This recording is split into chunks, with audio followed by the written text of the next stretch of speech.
Doctor ने एक दिन में 2 पेशेंट्स को सेम मेडिसिन दिया, लेकिन डॉक्टर को पता था कि 6 महीने बाद एक इंसान को अच्छा रिजल्ट मिलेंगे और दूसरे को अच्छा रिजल्ट नहीं दिखाई देंगे, क्योंकि डॉक्टर को एक रूल्स के बारे में पता था, जिसको बोलते हैं 50% हेयर रूल। देखो, ऐसा कभी नहीं होता है कि आप रात को सोते टाइम आपकी स्कैल्प में बहुत सारे बाल थे, अच्छे खासे बाल थे, और सुबह उठे तो आपका बहुत सारे बाल झड़ चुका है और आप गंजे हो चुके हैं।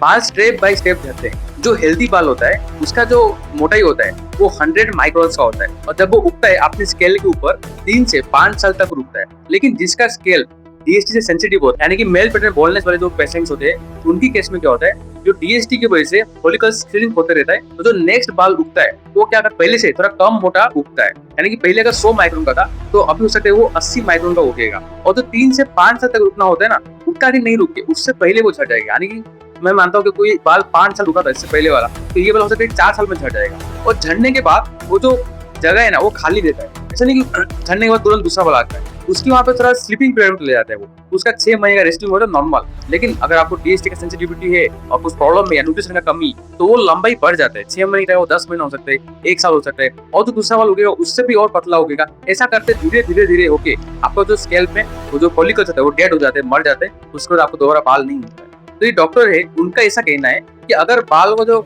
मोटाई है अगर 50% भी अभी तक है, यानी कि अगर 100 माइक्रोन का था, अगर वो कहीं 50 माइक्रोन का कभी है, तो अगर जब भी आप मेडिसिन लगाते हो, यानी कि मिनॉक्सिल लगाते हो, फिनासाइड यूज करते हो, या कोई विटामिन के टैबलेट्स खाते हो, तो रिवर्स करके आप दोबारा उसको 100 तक पहुंचा सकते हो।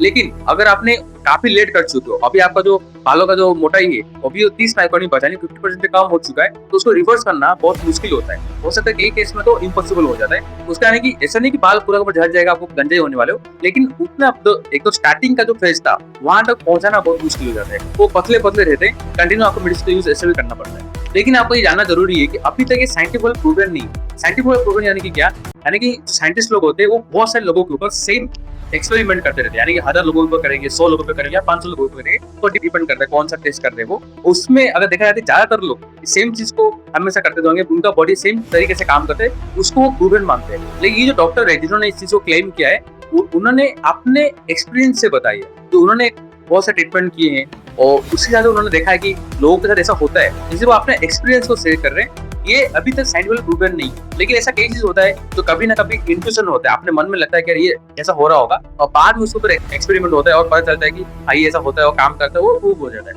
अभी समझ लो कि एक डॉक्टर का अपना एक्सपीरियंस जो बता रहा है, हो सकता है आगे जाके उसके ऊपर टेस्ट होगा और ये माना जाएगा कि ये सही में काम करता है। इस वीडियो में इतना ही। कुछ भी सवाल है तो कमेंट पूछना, मैं हर एक कमेंट को आंसर करता हूँ।